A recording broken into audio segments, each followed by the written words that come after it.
أشهد أن لا إله إلا الله وحده لا شريك له وأشهد أن محمدا عبده ورسوله أما بعد فأعوذ بالله من الشيطان الرجيم بسم الله الرحمن الرحيم الحمد لله رب العالمين الرحمن الرحيم مالك يوم الدين إياك نعبد وإياك نستعين اهدنا الصراط المستقيم صراط الذين أنعمت عليهم غير المغضوب عليهم ولا الضالين. Ik zal nog enkele incidenten presenteren met betrekking tot de slag van Uhud, waardoor men het prachtige karakter van de heilige profeet sallallahu alaihi wasallam beter kan begrijpen. Hazrat Jabir bin Abdullah vertelt, toen Hazrat Abdullah bin Amr overleed, had hij nog steeds schulden. Ik zocht hulp bij de heilige profeet sallallahu alaihi wasallam, zeggende: leg alstublieft de situatie uit aan de kredietverstrekkers, zodat ze zijn schuld enigszins verminderen. Hierop drukte de heilige profeet sallallahu alaihi wasallam deze wens aan hen uit, maar ze weigerden het te verminderen. Dat wil zeggen, degenen aan wie hij schulden had. Hierop volgend zei de heilige profeet sallallahu alaihi wasallam tegen mij: ga de verschillende soorten dadels die je bezit scheiden. Maak aparte stapels van elk van de verschillende soorten dadels die je bezit. De heilige profeet sallallahu alaihi wasallam zei: scheid de ajwa dadels en ook de dadels van Idq bin Zaid.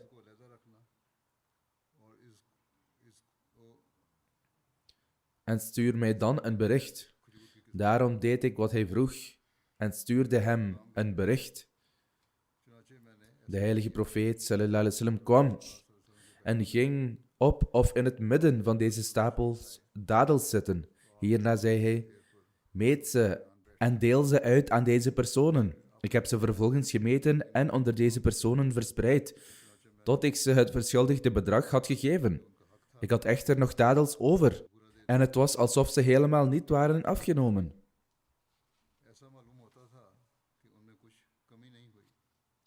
De heilige profeet sallallahu alaihi wasallam bad voor de martelaren van Uhud, zeggende: O Allah, creëer goede weldoeners voor de nabestaanden van de martelaren van Uhud. Hazrat Muslih Maud radiyallahu ta'ala anhu heeft hierover details genoemd. Hij noemde de bejaarde en slechtziende moeder van Hazrat Mu'adh, wat al eerder is genoemd.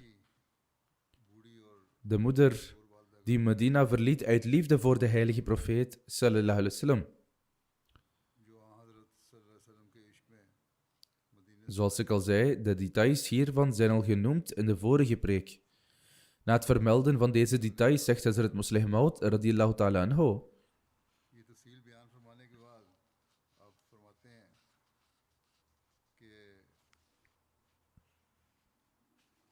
toen de heilige profeet sallallahu alaihi wasallam zijn paard stopte en de oudere vrouw zag, betuigde hij zijn condolences aan haar over het martelaarschap van haar zoon. Hazrat Muslih Maud radiyallahu ta'ala anhu zegt: denk na over deze incidenten en kijk hoe attent de heilige profeet sallallahu alaihi wasallam was met betrekking tot het tonen van medeleven aan iedereen die een aandoening heeft geleden. Daarna zei de heilige profeet sallallahu alaihi wasallam tegen deze oudere vrouw: blijde tijdingen voor jou en breng blijde tijdingen over aan alle zusters wiens familieleden tijdens de strijd omkwamen. Dat al onze mannen die vandaag de marteldood zijn gestorven, Allah de Almachtige heeft ze allemaal samengebracht in het paradijs. Bovendien hebben ze allemaal tot Allah de Almachtige gebeden: O Allah, wees de weldoener van diegenen die door ons zijn achtergelaten. Hieropvolgend bad de heilige profeet sallallahu alaihi wasallam ook persoonlijk, zeggende: O Allah, creëer goede weldoeners voor de nabestaanden van de martelaren van Uhud. Hieruit kunnen we de manier zien waarin de heilige profeet sallallahu alaihi wasallam troostte en zijn medeleven uitte aan degenen die zijn achtergelaten door de martelaren van Uhud, zelfs voordat hij Medina binnenging. En ook al raakte hij persoonlijk gewond, en de verwanten van de heilige profeet sallallahu alaihi wasallam, die het meest dierbaar waren, waren gemarteld. En zijn meest geliefde metgezellen waren gemarteld. Toch troostte hij de mensen van Medina met elke stap die hij zette. Hij maakte zich het minst zorgen over zijn eigen pijn. Er kan niemand zijn behalve de heilige profeet sallallahu alaihi wasallam, die met anderen kon sympathiseren in een tijd van zoveel pijn, lijden en verdrukking. Op zo'n moment zijn mensen niet eens bereid om met anderen te praten. Laat staan met hen sympathiseren. Dan vinden we vermelding van een ander gebed van de heilige profeet sallallahu alaihi wasallam, die hij verrichtte, die hij aanbood voor de weduwe van een martelaar. Dat gebed was: ik bid dat de almachtige God u nog een beter persoon dan je man schenkt om voor je te zorgen. Terwijl hij de details van deze verklaring uitlegt, schrijft Hazrat Musleh Maud radiyallahu ta'ala anhu: de slag om Uhud was één die het geduld van de heilige profeet sallallahu alaihi wasallam werkelijk op de proef stelde. Tot deze strijd was er in de strijd geen aanval op zijn leven gepleegd. En het was niet alleen dit dat het zo bijzonder belastend maakte. Het was ook niet alleen omdat zijn tanden gebroken waren, of vanwege de wonden die hij opliep, of het feit dat toen hij bewusteloos viel, de vijand vertrapte hem en zijn metgezellen in hun nasleep van vernietiging.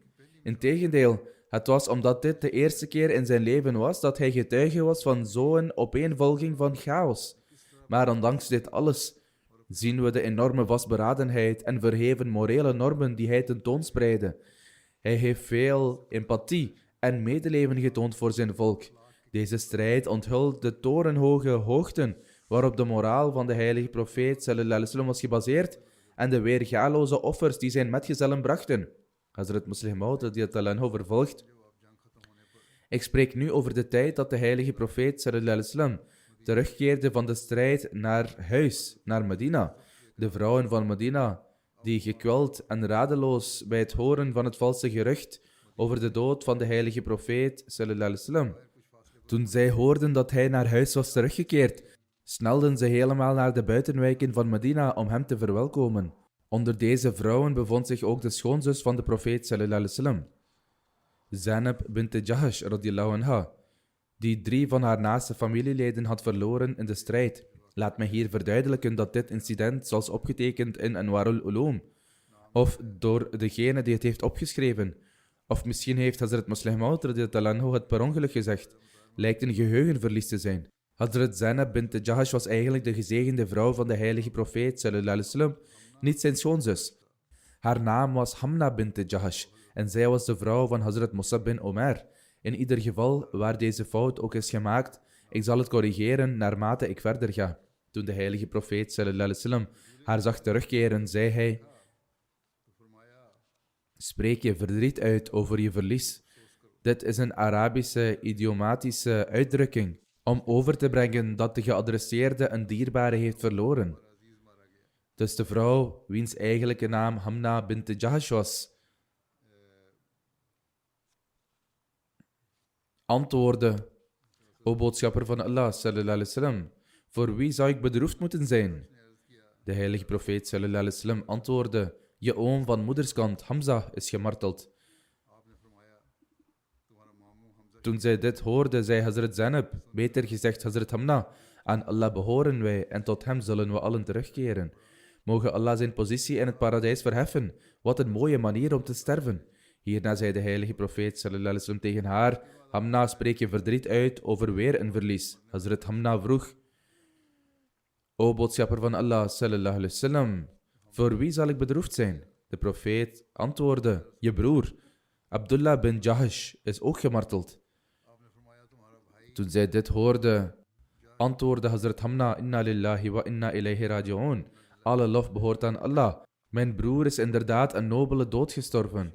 Hierna zei de profeet sallallahu alaihi wasallam tegen haar: Hamna, spreek je verdriet uit over alweer een verlies. Hazrat Hamna vroeg: O boodschapper van Allah sallallahu alaihi wasallam, voor wie zou ik bedroefd moeten zijn? De profeet sallallahu alaihi wasallam antwoordde: Uw man is ook gemarteld. Toen zij dit hoorde, vulden de ogen van Hazrat Hamna zich met tranen en ze uitte verbaal haar pijn over haar diepe verlies. Toen hij dit zag, merkte de heilige profeet sallallahu alaihi wasallam op: Kijk eens hoe diep de relatie is tussen man en vrouw. Toen ik Hamna op de hoogte bracht van het overlijden van haar oom van moederskant, zei ze eenvoudigweg: Inna lillahi wa inna ilayhi raji'un. Toen ik haar vertelde dat haar broer hetzelfde lot had ondergaan, herhaalde ze opnieuw: Inna lillahi wa inna ilayhi raji'un. Maar toen ik haar vertelde dat haar man de marteldood was gestorven, slaakte ze een zucht van angst en uitte haar diepe verlies. Ze kon haar tranen niet bedwingen en werd ongerust. Op momenten als deze vergeet een vrouw even haar naaste verwanten en bloedverwanten. Wat ze zich herinnert is een liefhebbende echtgenoot. Toen vroeg de heilige profeet sallallahu alaihi wasallam Hamna waarom ze zei wat ze zei bij het horen van het overlijden van haar man. Ze antwoordde: O boodschapper van Allah sallallahu alaihi wasallam, ik dacht aan zijn zoons en vroeg me op dat moment af wie voor hen zou zorgen. De heilige profeet sallallahu alaihi wasallam antwoordde: Ik bid dat Allah de Almachtige jou iemand schenkt die nog beter voor ze kan zorgen dan jouw man. En zo gebeurde het dat als resultaat van dit gebed Hazrat Hamna trouwde met Hazrat Talha. En Mohammed bin Talha werd uit dit huwelijk geboren. Maar historici hebben vastgelegd dat Hazrat Talha niet het niveau van liefde en genegenheid toonde aan zijn eigen zoon Mohammed, zoals hij deed met Hamna's kinderen, die uit haar eerste huwelijk waren geboren. En mensen keken altijd dat er niemand was die de grote liefde kon overschaduwen, waarmee Talha haar eerder geboren kinderen had grootgebracht. Dit was het resultaat van de gebeden van de heilige profeet sallallahu alaihi wasallam. Hazrat Musleh Maud radiyallahu anhu heeft vervolgens dit incident ook op de volgende manier verteld. Toen de heilige profeet sallallahu alaihi wasallam zijn condolences overbracht aan Hazrat Hamna bint Jahash, hij zei toen: Kijk eens hoe diep de liefdesrelatie is tussen man en vrouw. Hij bedoelde met dit dat mannen hun vrouwen met gepaste liefde en respect moeten behandelen. Dit is een algemeen principe voor alle mannen, dat ze vriendelijk met hun vrouwen moeten omgaan en niet toevlucht moeten nemen tot het misbruiken of kwetsen van hen voor triviale zaken. Zulke mannen maken het excuus dat het hun is toegestaan hun vrouwen te slaan. Zelfs vandaag de dag blijven deze dingen bestaan. Vrouwen moeten met liefde en respect worden behandeld. Hazrat Musleh Maud radiyallahu anhu stelt: als de vrouwen van deze mannen hun eigen familieleden verlaten om bij hun echtgenoten te wonen, de gerechtigheid eist dat deze vrouwen geëerd worden in plaats van zich bezig te houden met verraderlijk gekibbel over triviale zaken en daardoor disharmonie te veroorzaken. Door dit te zeggen troostte de profeet sallallahu alaihi wasallam aan de ene kant het rouwende hart van Hazrat Hamna en aan de andere kant beval hij alle mannen om hun vrouwen te behandelen op een liefdevolle en knappe manier. In elke uitspraak van de heilige profeet sallallahu alaihi wasallam zit een les. Als we aandachtig luisteren en diep nadenken, wordt het duidelijk dat de verklaring van de heilige profeet sallallahu alaihi wasallam niet alleen was voor de persoon met wie hij sprak. Het was veeleer een algemene instructie voor ieder van ons. Vervolgens, met betrekking tot dit aspect van het leven van de heilige profeet sallallahu alaihi wasallam, over hoeveel aandacht hij had over de gevoelens van mensen, zegt Hazrat Musleh Maud radiyallahu anhu: toen de heilige profeet sallallahu alaihi wasallam Medina binnenkwam, omdat hij zich zwak voelde door zijn verwondingen, steunden de metgezellen hem en hielpen hem van zijn paard. Het was tijd voor het Maghrib-gebed, dus verrichtte hij het gebed en ging naar huis. Het nieuws van de mannen die in de strijd waren omgekomen had de vrouwelijke familieleden bereikt, dus ze begonnen te snikken. Toen de heilige profeet sallallahu alaihi wasallam het snikken van deze vrouwen hoorde, voelde hij opnieuw de pijn van de moslims en zijn ogen begonnen tranen te storten. Toen zei hij: Onze oom en pleegbroer is ook gemarteld, maar er is niemand die over hem jammert. Toen ze dit hoorden, zeiden de metgezellen die de gevoelens en emoties van de heilige profeet sallallahu alaihi wasallam wilden valideren: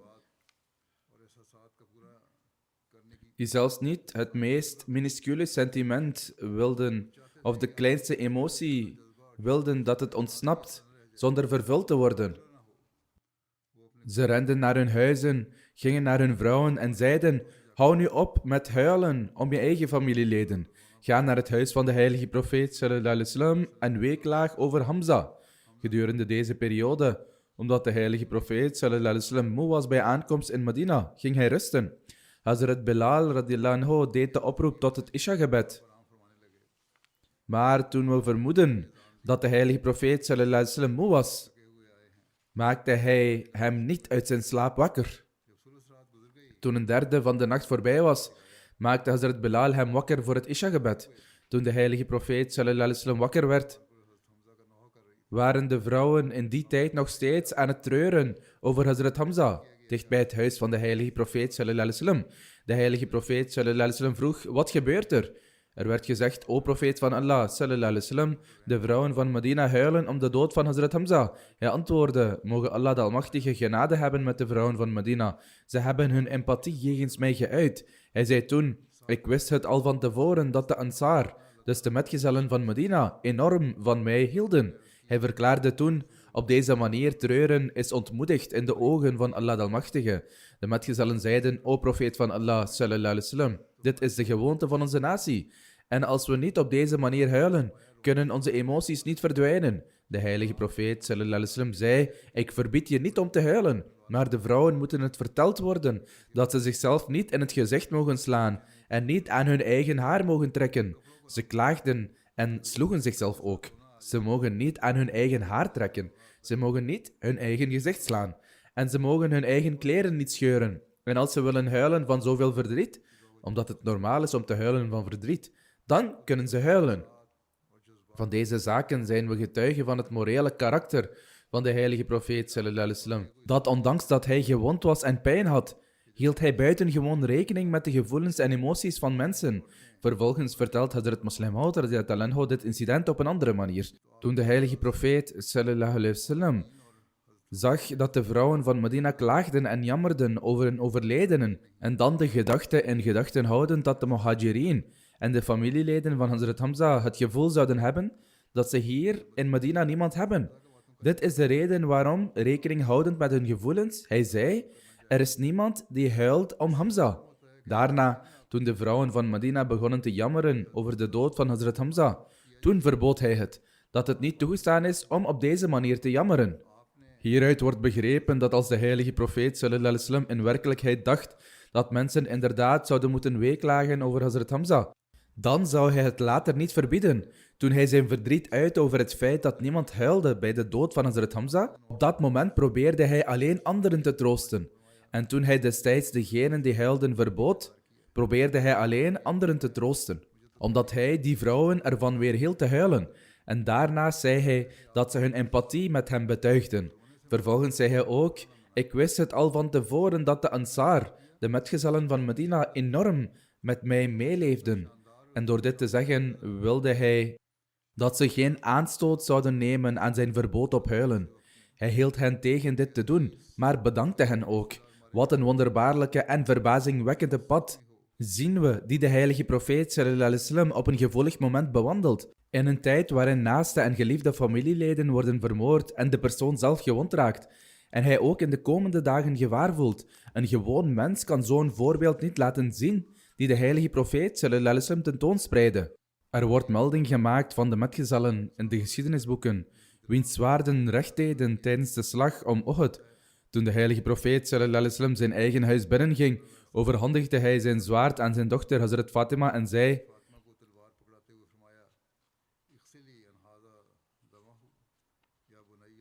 O mijn geliefde dochter, was het bloed van dit zwaard. Bij Allah, vandaag heeft dit zwaard inderdaad recht gedaan.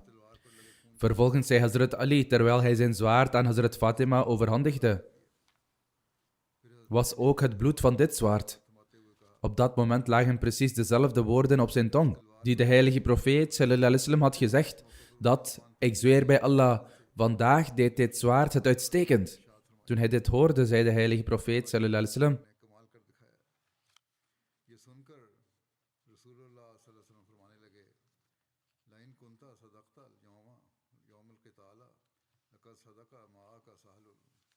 Als je vandaag uitmuntendheid hebt getoond tijdens de strijd, dan naast jou toonden ook Sahal bin Hunayf en Abu Dujana uitstekende moed.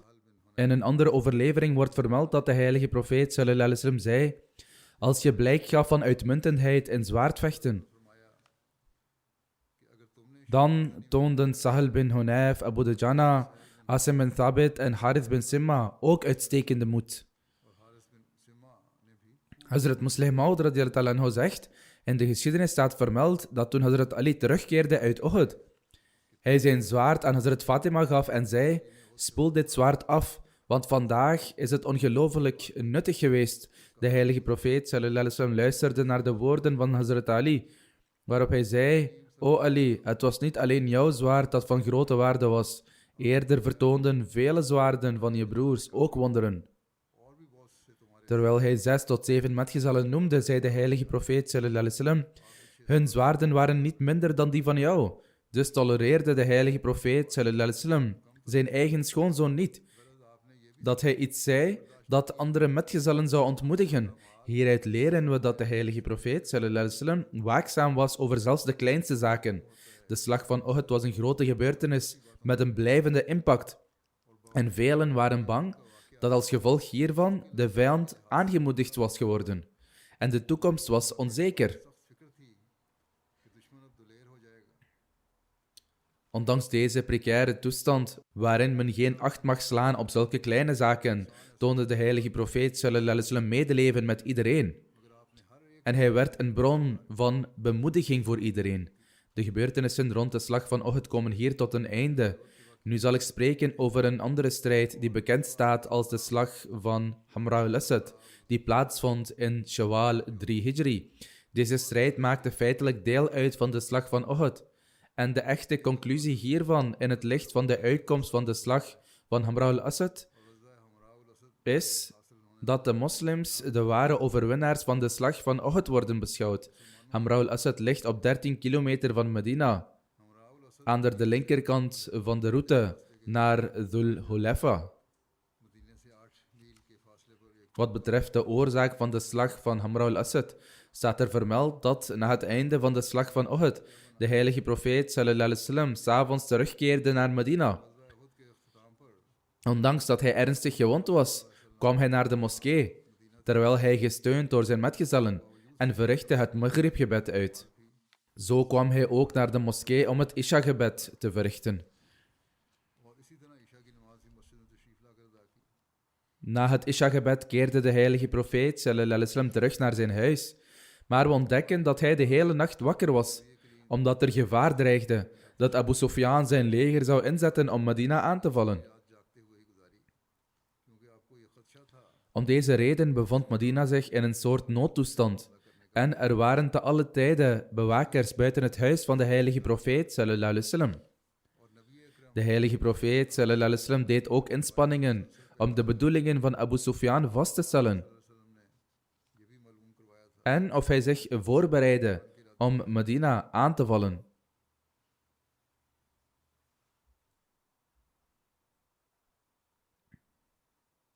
Hoewel er aanvankelijk rapporten waren dat Abu Sufyan snel met zijn leger terugkeerde naar Mekka, de heilige profeet sallallahu alaihi wasallam was nergens achteloos voor.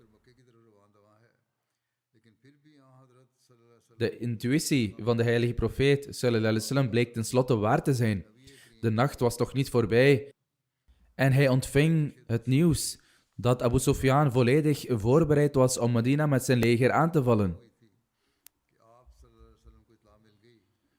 Wat er gebeurde was dat tijdens hun terugkeer uit Uhud de polytheïsten werden beschimpt door degenen die hoorden van de uitkomst van de strijd. Mensen zouden zeggen: je hebt Mohammed sallallahu alaihi wasallam niet vermoord, ook heb je hun vrouwen niet gegrepen, ook ben je niet teruggekeerd met krijgsgevangenen of buit. Over welke overwinning spreek jij?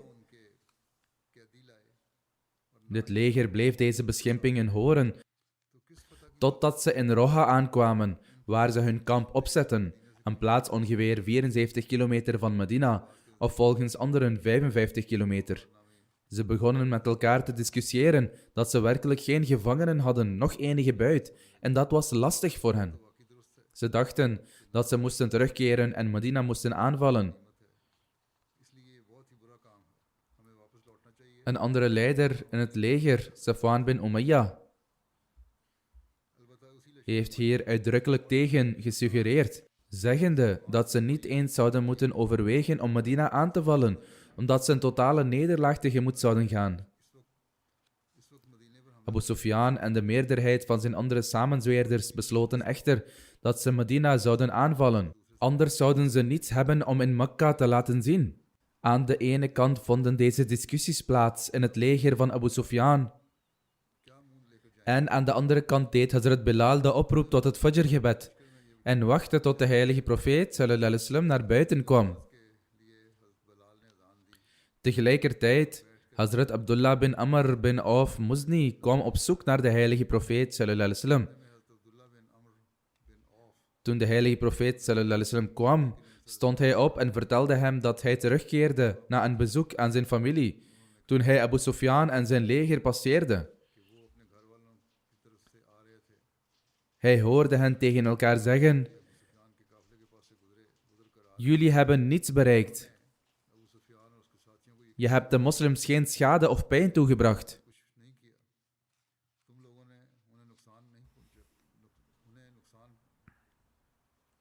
Je hebt ze laten gaan en ze niet vernietigd.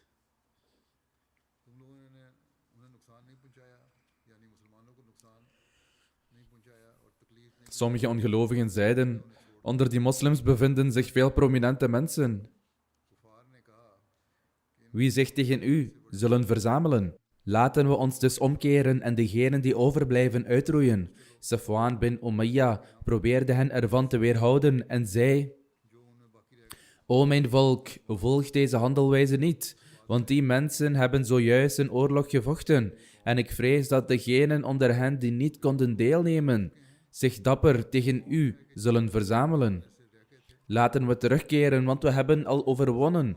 Ik ben bang dat als je je tot hen wendt, je verslagen zult worden. Toen hij dit hoorde, zei de heilige profeet sallallahu alaihi wasallam: Safwan is niet erg intelligent. Wat hij bij deze gelegenheid heeft gezegd, was echter verstandig, verwijzend naar het feit dat hij Abu Sufyan ervan weerhield Medina aan te vallen. Echter, tegelijkertijd zei Hazrat Rasulullah sallallahu alaihi wasallam met grote hartstocht: ik zweer bij hem aan wie mijn leven toebehoort, als ze Medina aanvallen, zijn hun namen al in stenen gegraveerd, die in de regen zullen eroderen als oude ruïnes.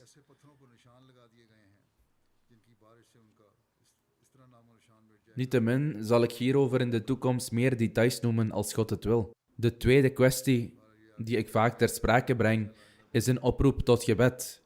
Blijf bidden. Zoals werd gedacht en gevreesd en zoals iedereen weet, heeft Israël Iran rechtstreeks aangevallen. Dit zal de huidige situatie verder verergeren. Mogen Allah de Almachtige wijsheid schenken aan deze wereldleiders die proberen de vlammen van een wereldoorlog verder aan te wakkeren.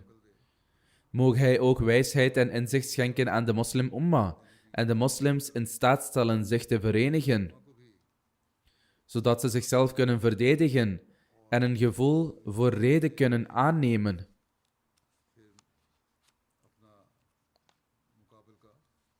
Op dit moment wil ik ook graag 2 overleden leden vermelden. De eerste is Maulana Ghulam Ahmad Nasim Sahib, die missionaris was.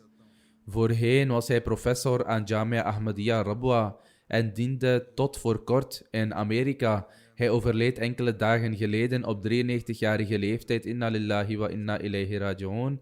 De naam van zijn vader was Salah Mohammed, die zijn zoektocht naar de Mahdi begon na getuige te zijn geweest van het teken van de zons- en maansverduistering.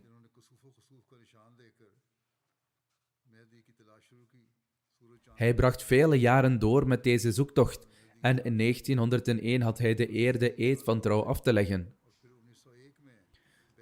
Omdat hij uit een verre regio kwam, kon hij Qadian niet bezoeken. Bij de gratie van Allah de Almachtige was Mir Saleh Muhammad Sahib een Musi. Hij kreeg zware tegenstand te verduren vanwege het aanvaarden van Ahmadiyyat. Hij was het enige Ahmadi huishouden in zijn dorp. Mir Ghulam Ahmad Nasim Sahib schreef in 1947 om zijn leven te wijden terwijl hij studeerde.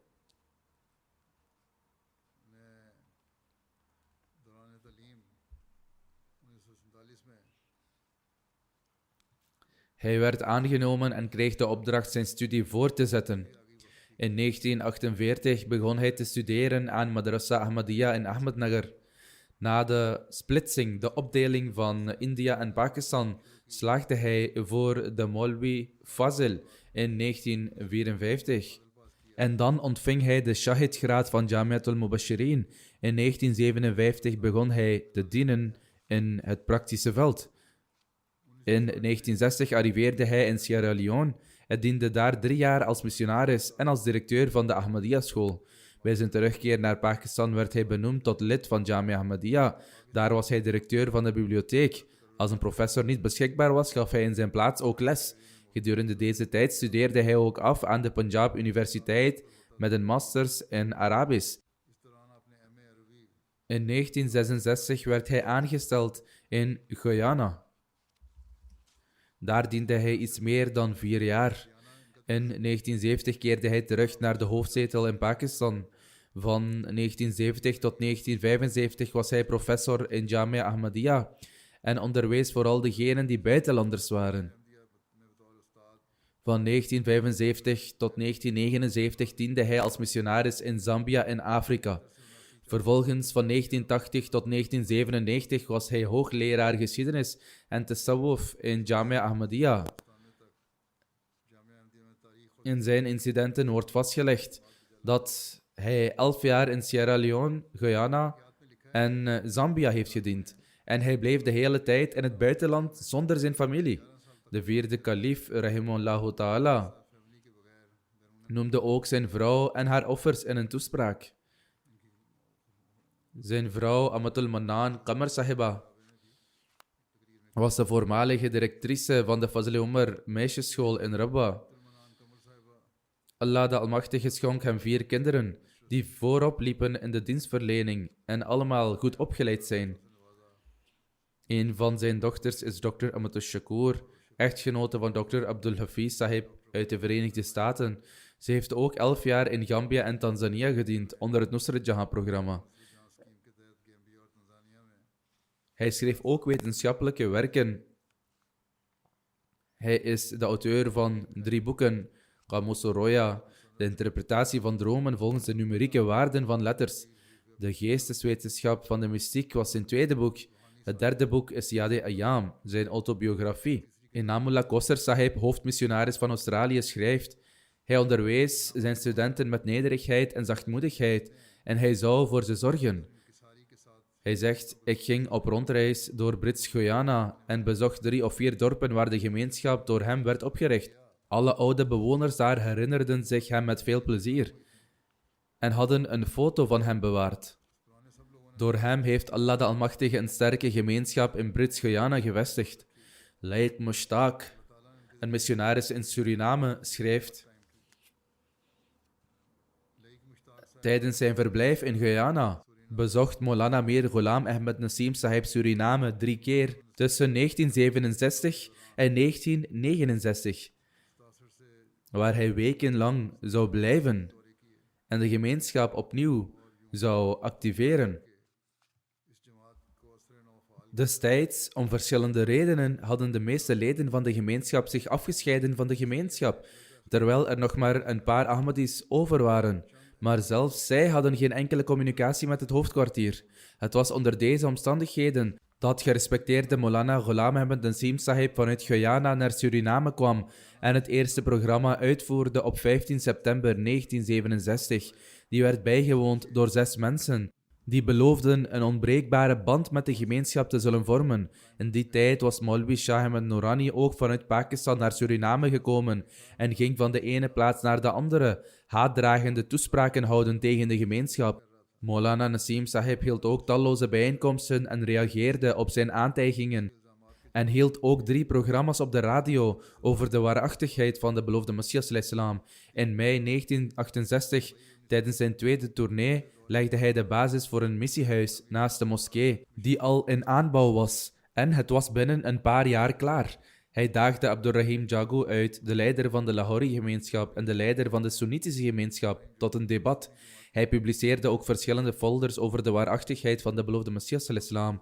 Op 21 juni 1968, tijdens een vraag- en antwoordsessie, die werd gehouden in het huis van een van de leden, lanceerden sommige onverlaten moslims een aanval op de leden van de gemeenschap. Hij vertelt, de hoofdtafel stond voor de deur in een van de kamers. Degenen die aan weerszijden van Maulana Sahib zaten, duwden hem de kamer in en sloten de deur van buitenaf. De aanvallers hebben de leden van de gemeenschap zwaar mishandeld en sloegen ze met houten stoelen. Tijdens het incident raakten niet alleen mannen, maar ook vrouwen ernstig gewond. Maulana Sahib schreeuwde vanuit de kamer dat ze eruit moesten, zodat hij ze kon confronteren. Hij was heel moedig. De onverlaten namen ook een van de koffers van Maulana Sahib mee, waarin zijn paspoort en andere bezittingen zaten. Een paar dagen later kon de politie het terugvinden.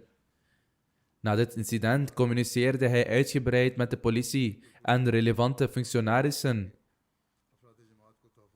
in een poging om de veiligheid van de leden van de gemeenschap te waarborgen. Hij gaf een lezing bij het cultureel centrum over islam en hedendaagse vraagstukken. Hij moedigde leden van de gemeenschap aan om contact te onderhouden met het hoofdkwartier.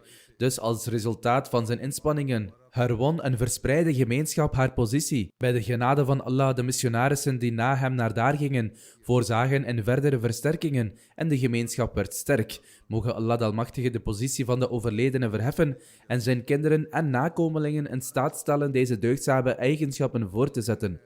De volgende vermelding is die van de gerespecteerde Dr. Ehsanullah Zafar, voormalig nationaal president van de Ahmadiyya-gemeenschap in Amerika. Hij overleed onlangs op 81-jarige leeftijd.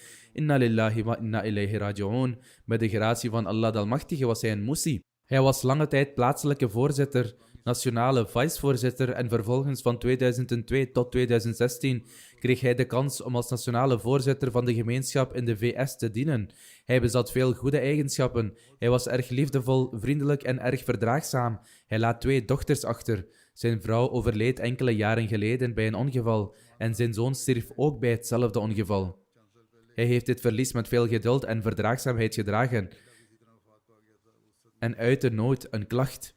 Zijn dochter, Dr. Hana Mariam Sahiba, zegt: mijn vader was zeer deugdzaam en religieus. Naast het regelmatig bidden, het reciteren van de Heilige Koran en het aanbieden van financiële bijdragen, streefde hij er altijd naar om zijn verbinding met de Almachtige God te versterken.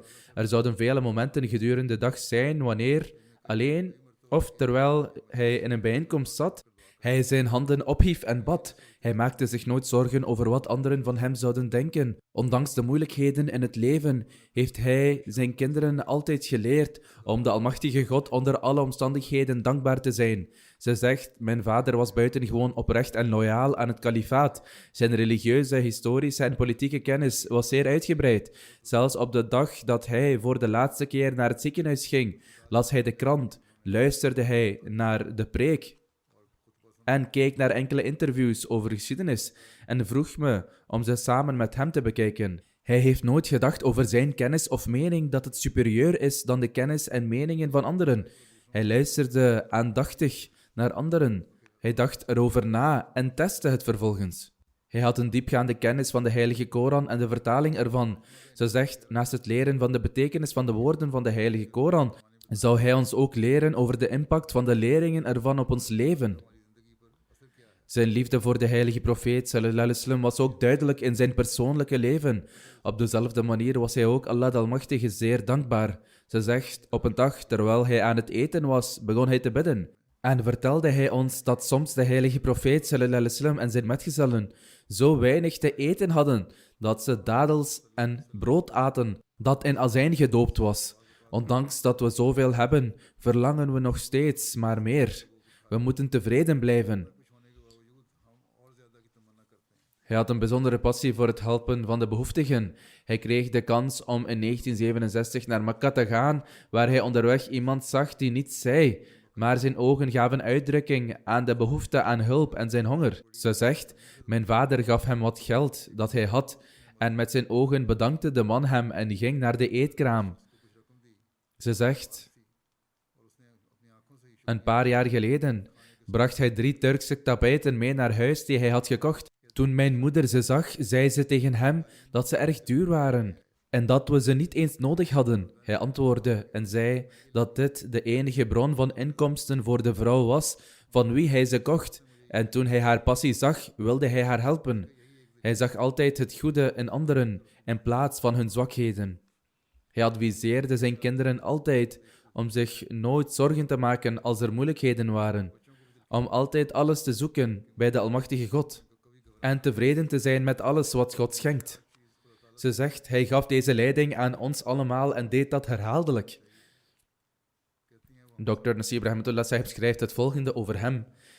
Ik werkte sinds 1989 samen met Dr. Ehsanullah Zafar Sahib. Hij was een buitengewoon vroom en rechtvaardig persoon. Hij had een zeer diepe liefde voor Khilafat. Dr. Mubashir Mumtaz Sahib uit de VS schrijft, hij gaf op heel zachte toon instructies aan de Amila-leden.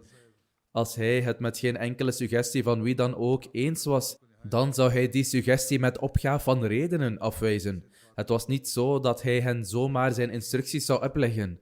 Zelfs als hij een ernstige zaak zou bespreken, zou hij geen enkele strengheid in zijn toon hebben. Elke keer als hij iets uitlegde, zou het gedaan worden op een manier waarbij het de harten diep zou raken. Mirza Ehsan Sahib schrijft, ik heb heel lang de kans gehad om met Ehsanullah Zafar Sahib samen te werken. Ik zag hoe hij als amir een sterke band zou vormen tussen de leden van de gemeenschap en Khilafat. Hij had een heel eenvoudig karakter en was zeer sympathiek en vredelievend en had een groot medeleven met de armen. Hij was vrij van elke vorm van pretentie en kunstmatigheid en ook tegen elke vorm van gierigheid en hebzucht. Hij was altijd bereid zijn rijkdom te besteden aan de gemeenschap en de armen. Hij bleef altijd bezig met het bestuderen van het commentaar van de Heilige Koran en de boeken van de beloofde Messias alayhi salam. Hij was vrij van elke vorm van arrogantie, eigendunk en ijdelheid. Bij zelfs het geringste ongenoegen uitgedrukt door de kalif van de tijd werd hij rusteloos. Ik heb dit ook zelf gezien. Als ik hem over een of andere kwestie schreef, met zelfs de geringste vermelding van deze aard, uitte hij altijd zijn grote ongerustheid en verontschuldigde hij zich onmiddellijk en hij zou proberen de dingen dienovereenkomstig te implementeren.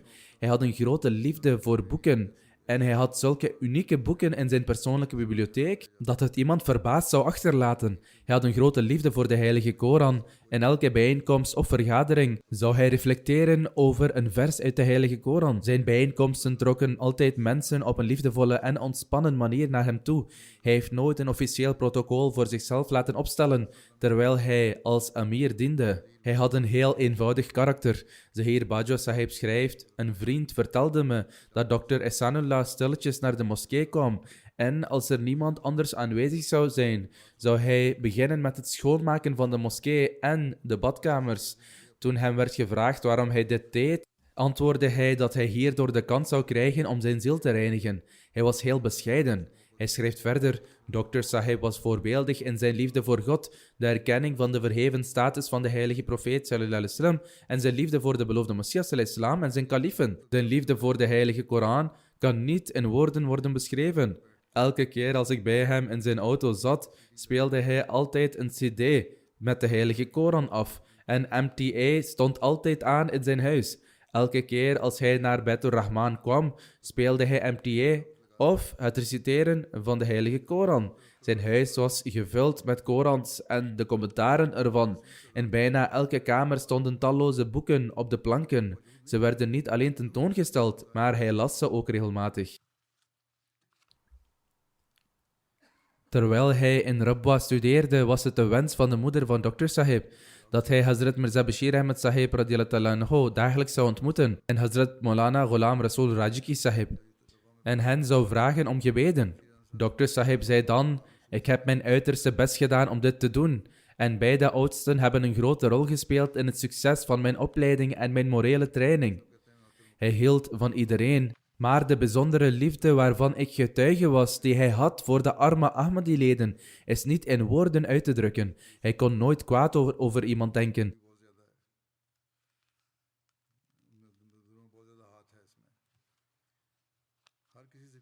Maar als er geen welvarende Ahmadi naar voren kwam om financiële offers te brengen voor de gemeenschap, dan kreeg hij pijn in zijn hart die hij soms uitte. Het was zijn vurige verlangen voor elke Ahmadi om de ware status van de beloofde Messias al-Islam te erkennen. Hij wenste dat mensen de ware status van de beloofde Messias al-Islam zouden begrijpen en dien overeenkomstig zouden handelen en het vervolgens aan anderen zouden verspreiden. Hiervoor zou hij nieuwe en andere manieren bedenken. En hij schreef mij soms ook. Hij besteedde veel aandacht aan het bouwen van moskeeën. En tijdens zijn ambtsperiode werden er veel moskeeën gebouwd. Hij had een sterk geloof in gebed. Eens tijdens een Amila-bijeenkomst zei iemand iets dat de grootsheid van het gebed onderschatte. En ik had hem nog nooit zo'n woede zien uiten tijdens de Amila-bijeenkomst, zoals ik bij die gelegenheid zag. Hij leefde een heel eenvoudig leven. Als hij iets verlangde, dan was het bouwen van moskeeën. Hij luisterde naar alles wat iemand zei. Maar als iemand zou zeggen geen moskee te bouwen, zou het hem zeer mishagen. Tot zijn gezondheid het toeliet, maakte hij elke donderdag de hele Batun Nasser moskee schoon.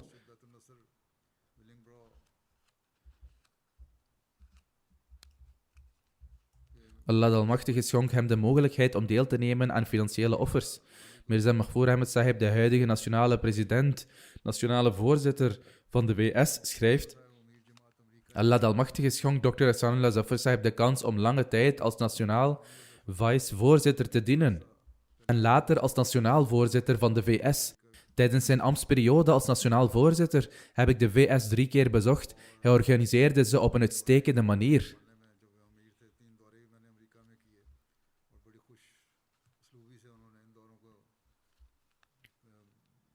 Hij schrijft, jarenlang was zijn mobiliteit beperkt, maar hij voerde zijn verantwoordelijkheden als nationale voorzitter met veel toewijding uit.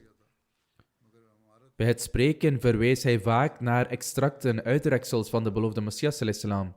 Als hij over een onderwerp zou spreken, citeerde hij uit de boeken van de beloofde Messias al-Islam, wat zijn bijzondere band met de beloofde Messias al-Islam benadrukte. Hij had een diepe loyaliteitsband met Khilafat.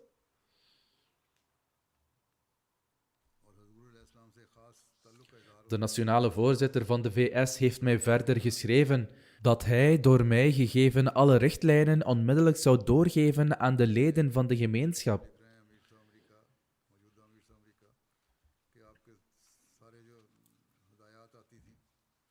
Niettemin, zoals eerder vermeld, ik heb ook gezien dat zijn gehoorzaamheid aan Khilafat voorbeeldig was. Hij zou zijn persoonlijke mening laten varen en zou dat met plezier doen. Mogen Allah de Almachtige hem zijn vergiffenis en genade schenken en zijn positie verheffen. Mogen Allah de Almachtige zijn kinderen beschermen en hen in staat stellen zijn deugdzame daden voor te zetten.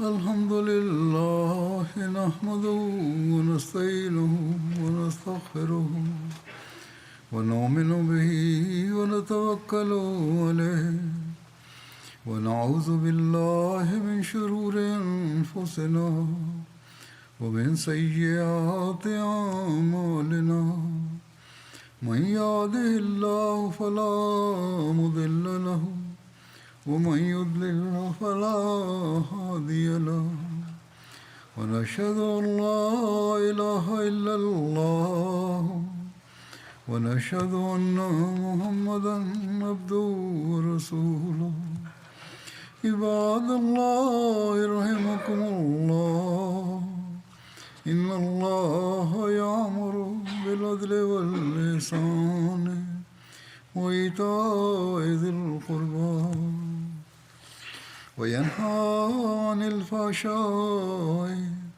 والمنكر والبغي يعظكم لعلكم تذكرون اذكروا الله يذكركم وادعوه يستجب لكم ولذكر الله أكبر